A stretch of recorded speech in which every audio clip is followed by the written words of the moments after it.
Hello दोस्तों, आप सभी का मेरे YouTube चैनल में स्वागत है। आज हम पढ़ेंगे अध्याय 15 आनुवंशिकी जनकों से संतानों तक heredity from parents to offsprings का लेक्चर 6, जिसमें आज का हमारा टॉपिक है परिमाण के आधार पर अनुमान, assumption based on experimental observation. Okay, तो चलिए देखते हैं कि मेंडल ने परिमाण के आधार पर क्या अनुमान लगाया। प्रयोगों से मेंडल ने अनुमान लगाया। पहला, प्रत्येक लक्षण को दर्शाने के लिए दो कारक या फैक्टर होते हैं।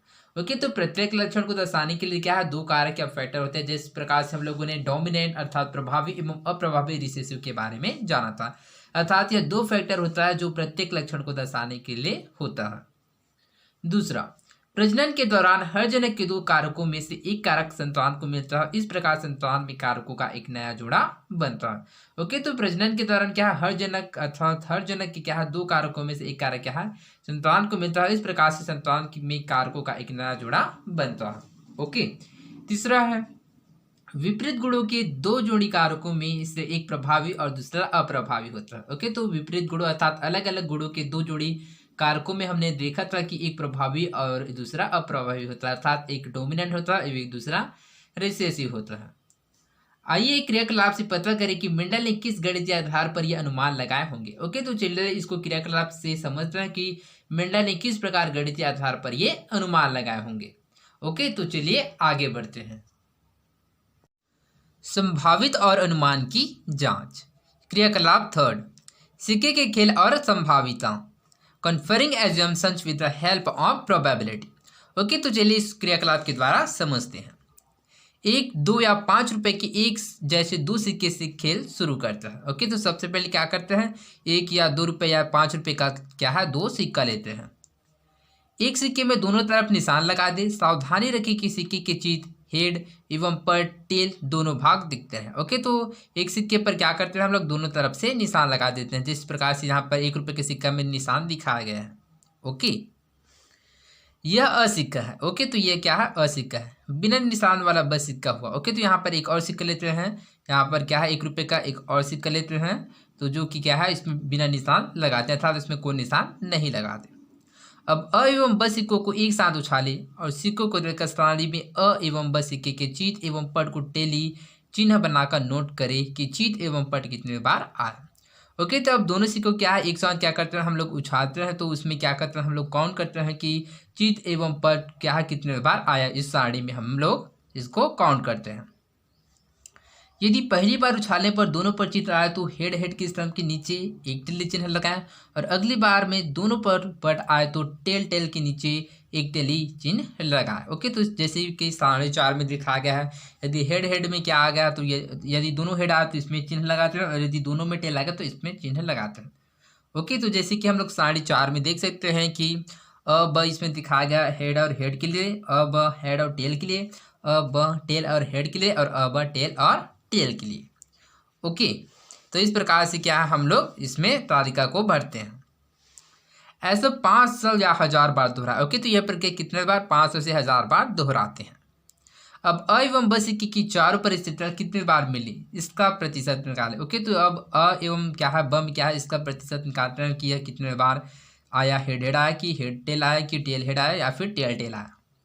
क्या हर परिस्थिति 25% मिल रही है, तो हाँ, हर परिस्थिति तो क्या है, यह भी 25 मिलेगा, यह भी 25 मिलेगा, यह भी 25 मिलेगा, यह 25 मिलेगा, क्योंकि इसका जो हेड और टेल आने की प्रोबेबिलिटी यहाँ दोनों हो सकता है। यहाँ पर हेड हेड आ सकता है, या फिर हेड या टेल आ सकता है, टेल हेड भी आ सकता है, या फिर टेल टेल आ सकता है। ओके, इस प्रकार से क्या है, 25% प्रोबेबिलिटी होगा। सिक्के की चारों परिस्थितियों अर्थात head head, head tail, tail head, tail tail का अनुपात आपको 1:1:1:1:1 मिलना होगा, यानी हर एक की संभावना 25% है। ओके, तो इस प्रकार से क्या है, head head, head tail, tail head और टेल टेल का अनुपात हम क्या है, 1:1:1:1 मिलता है, जिसमें से हर एक की संभावना 25% होता है। ओके, तो जिस प्रकार से सभी की संभावना 25% होता है।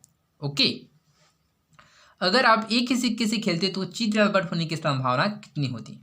ओके, तो यहाँ पर क्या है, यदि हम लोग एक ही सिक्के से क्या खेलते तो चित रबड़ होने की संभावना कितने का, तो इस जो हल होने की अर्थात जो चित रबड़ होने की संभावना कितना होता है, वो है 50% होता है। क्यों, क्योंकि क्या है, एक ही सिक्का है, या तो हेड आ सकता है या तो टेल आ सकता है, इस वजह से इसकी संभावना कितना होगा, वह है 50%। ओके,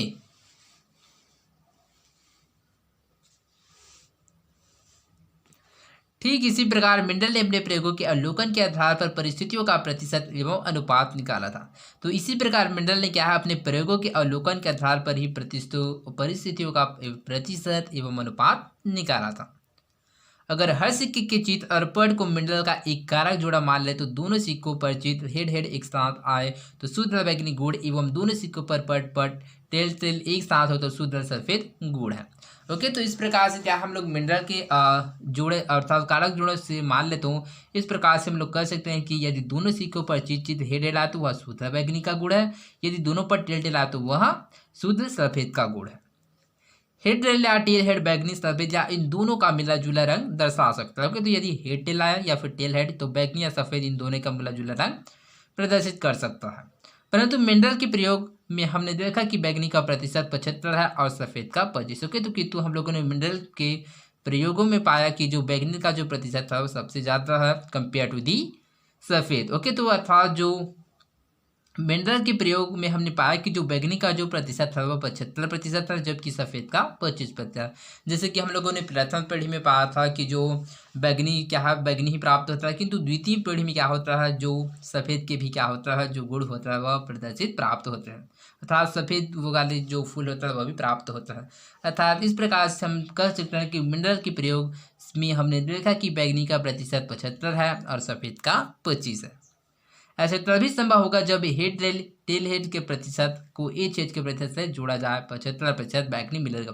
अर्थात इस प्रकार ये कैसा होगा कि जब हेड टेल एवं टेल हेड को क्या करते हैं, इसके जो प्रतिशत है उसको हेड के प्रतिशत से जोड़ते हैं तो 25 तीनों को जोड़ते हैं तो कितना मिलता है हमको 75 अर्थात 75% बैगनी मिलेगा। यानी बैगनी का एक भी कारक हो तो बैगनी रंग के फूल पैदा करने वाले पौधे मिलेंगे। ओके, तो इस प्रकार से हम कह सकते हैं कि यदि बैगनी का एक भी कारक हो तो बैगनी रंग बैगनी रंग के फूल पैदा करने वाले पौधे मिलेंगे।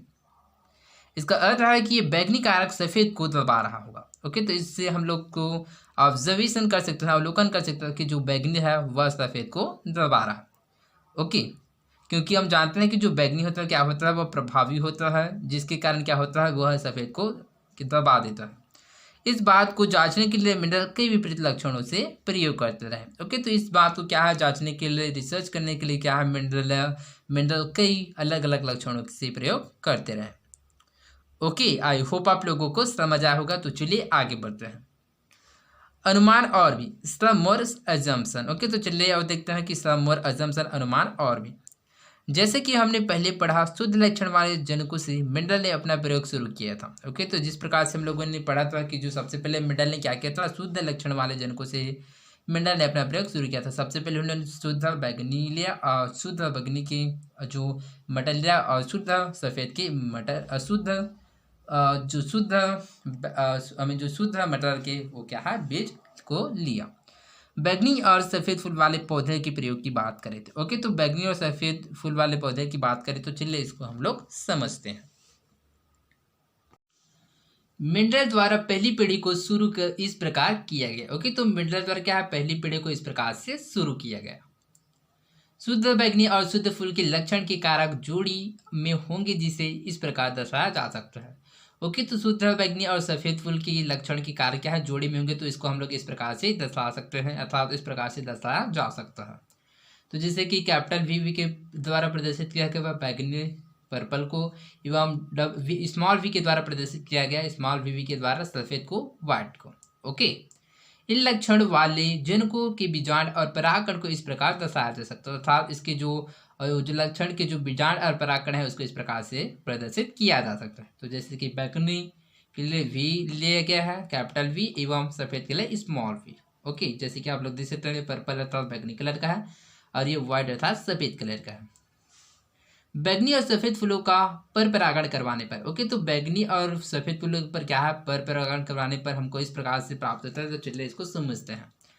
पहली पीढ़ी के पौधे कैपिटल वी स्मॉल वी कारक वाले होंगे क्योंकि कारकों के जोड़े इस प्रकार बनेंगे। ओके, तो इस प्रकार से दिखाए गए कारकों के जोड़े इस प्रकार से बनेंगे। तो यह वी किसको प्रदर्शित करता है, यह बैगनी अर्थात पर्पल को प्रदर्शित करता है और स्मॉल वी व्हाइट को प्रदर्शित करता है। अर्थात इन दोनों की मदद क्रॉस कराया जाता है, क्रॉस कराया जाता है, अर्थात पर परागण कराया जाता है। तो कैपिटल वी स्मॉल वी के साथ बनाता है तो कैपिटल वी स्मॉल वी, ठीक इसी प्रकार कैपिटल वी स्मॉल वी और जो इस प्रकार से कैपिटल वी स्मॉल वी एवं कैपिटल वी स्मॉल वी, इस प्रकार से इसका क्या होता है, पहली पीढ़ी के पौधे कैपिटल वी और स्मॉल वी कारक वाले होते हैं।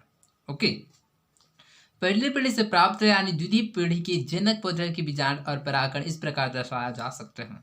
द्वितीय पीढ़ी के पौधे के कारक के जोड़े इस प्रकार बनेंगे और जो द्वितीय पीढ़ी के जो कारक के जोड़े हैं वह इस प्रकार से बनेंगे, जैसे कि capital V small V, capital V small V. तो इसमें एक कैपिटल आएगा और एक स्मॉल आएगा, तो कैपिटल वी कैपिटल बनेगा तो कैपिटल वी बनेगा, और स्मॉल वी बनकर स्मॉल वी कैपिटल वी बनकर मतलब स्मॉल वी कैपिटल वी, और स्मॉल वी कैपिटल वी और स्मॉल वी बनकर कैपिटल वी और स्मॉल वी, एवं वी और वी अर्थात स्मॉल वी मिलकर क्या बनेगा, स्मॉल वी वी। तो जैसे कि हम लोग देख सकते हैं कि इसमें क्या होता है, जो कैपिटल वी है जो सेकंड पीरियड में क्या होता है 75% को प्रदर्शित कर रहा है, अर्थात कैपिटल वी अर्थात बैगनी के होने की संभावना कितना है 75%, जबकि जो स्मॉल वी अर्थात जो सफ़ेद फूलों के जो बीज है अर्थात जो सफ़ेद जो मटर के जो होने की संभावना कितना है वह 25% अर्थात 25%, जबकि इसमें होने की संभावना जैसे कि सफ़ेद और बैगनी पौधे के होने की संभावना कितना है वह 25%, जैसे कि आप में देख सकते हो इसमें भी कैपिटल भी है और स्मॉल भी है, इसमें भी और इसमें भी। ओके, यानी 25% पौधे पहली पीढ़ी के बैगनी फूल वाले जनक पौधे के समान, 25% पौधे पहली पीढ़ी के सफ़ेद फूल वाले जनक पौधे के समान एवं 50% पौधे द्वितीय पीढ़ी के जनक पौधे जैसे मिलेंगे। ओके, मैलेज अर्थात इस प्रकार से हम लोग देख सकते हैं कि 25% पौधे पहली पीढ़ी के बैगनी फूल वाले जनक पौधे के समान है, 25% क्या है पौधे पहली पीढ़ी के सफ़ेद फूल वाले जनक पौधे के समान एवं 50% पौधे द्वितीय पीढ़ी के जनक पौधे जैसे मिले। मेंडल के इस प्रयोग में विषम रूप कारक heterozygous factor capital V small V है और समरूप कारक होमोजाइगस फैक्टर स्मॉल वी या कैपिटल वी है। ओके, तो इस प्रकार से क्या है मेंडल के इस प्रयोग में हम लोग देख सकते हैं कि विषम रूप कारक यू कैन से दैट अर्थात हेट्रोजाइगस फैक्टर कैपिटल वी और स्मॉल वी है और समरूप कारक होमोजाइगस फैक्टर स्मॉल वी या कैपिटल वी, अर्थात इसमें विषम रूप कारक अर्थात अलग अलग कारक है, जैसे कि यहाँ पर देख सकते हैं कैपिटल वी और स्मॉल वी, और इसमें समरूप कारक अर्थात समान कारक है स्मॉल वी या तो कैपिटल वी। ओके, तो आई होप आप लोगों को समझ आया होगा।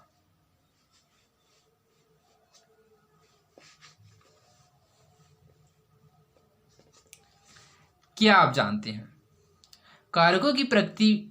उदाहरण के लिए सफेद फूल के कारक कैपिटल वी को जीनोटाइप तथा इनसे प्रदर्शित लक्षणों को फिनोटाइप कहा जाता है। ओके, तो चलिए जीनोटाइप एवं फिनोटाइप के बारे में जानते हैं कि क्या होता है जीनोटाइप और फिनोटाइप। तो सफेद फूल की जैसे कि उदाहरण के लिए सफेद फूल के कारक कैपिटल वी को जीनोटाइप तथा इनसे प्रदर्शित लक्षणों को फिनोटाइप कहा जाता है, अर्थात कारकों के समग्र समूह जिनसे लक्षण प्रदर्शित होता है जीनोटाइप है तथा बाह्य रूप से दिखाई देने वाले लक्षणों को फिनोटाइप कहा जाता है। तो जीनोटाइप एवं फिनोटाइप क्या होता है, तो इसमें याद रखिएगा कि कारकों के समग्र समूह जिनसे लक्षण प्रदर्शित होता है अर्थात जिनसे लक्षण प्रदर्शित होता है उसको क्या बोलते हैं, जीनोटाइप बोलते हैं, और बाह्य रूप से दिखाई देने वाला जो बाहर से दिखाई देने वाला वो क्या कहलाता है, वह फिनोटाइप कहलाता है। मगर वैज्ञानिक जोहानसन ने पहली बार जब सन 1990 में विविधता संबंधित अध्ययन के अपने परिचय में शब्दों को प्रस्तावित किया तो उन्होंने लिखा जीन युग्मक या जीमेट या उनके मेल से बनी कोशिका में पाए जाने वाले कारकों की इकाई है और समग्र जीन युग्मक या कोशिका का जीनोटाइप है। ओके, तो क्या है, तो वैज्ञानिक जोहानसन ने लिखा, जो जोहानसन है उसने लिखा कि सन 1909 में विविधता अर्थात विभिन्नता संबंधी अध्ययन करने पर उन्होंने इस शब्दों को प्रस्तावित किया और उन्हें लिखा जीन या जो युग्मक होता है जो जेमेट होता है या उनके मेल से बनी कोशिका में पाए जाने वाले कारकों की इकाई है और समग्र जीन युग्मक या कोशिका का जीनोटाइप है। जीवों में पीढ़ी दर पीढ़ी काफी जीनोटिपिक समानता पाया जाता है, अर्थात जीव में क्या है पीढ़ी दर पीढ़ी क्या है काफी जीनोटिपिक समानता पाया जाता है। एक जैसे जीनोटिपिक समानता वाले जीवों में विभिन्न पर्यावरण के प्रभाव से उत्पन्न भिन्न प्रकार फिनोटाइप है, अर्थात एक जैसे जीनोटिपिक समानता वाले जीवों की विभिन्न पर्यावरण के प्रभाव से क्या है उत्पन्न अलग अलग प्रकार की फिनोटाइप है। यानी जीनोटाइप वंशागत लक्षण और फिनोटाइप अवंशागत लक्षण दर्शाते हैं। ओके, तो जो जीनोटाइप होता है वंशागत लक्षण अर्थात वह पीढ़ी दर पीढ़ी क्या होता है एक पीढ़ी से दूसरे पीढ़ी में संचरित होता है, किंतु जो फिनोटाइप होता है वह अवंशागत लक्षण दर्शाता है अर्थात वह वंशागत नहीं होता है, वह लक्षण को प्रदर्शित करता है। ओके, अर्थात यह अवंशागत होते हैं। इस अनुच्छेद से हमें यह समझ में आता है कि वैज्ञानिक शब्दों का उपयोग व अर्थ समय के साथ बदलता है। तो इससे हमको यह स्पष्ट होता है कि वैज्ञानिक शब्दों का उपयोग एवं अर्थ क्या है, समय के साथ बदलता रहता है। ओके, तो आई होप आप लोगों को समझ आया होगा। तो आज के लिए बस इतना ही, मिलते हैं अगले वीडियो में। धन्यवाद।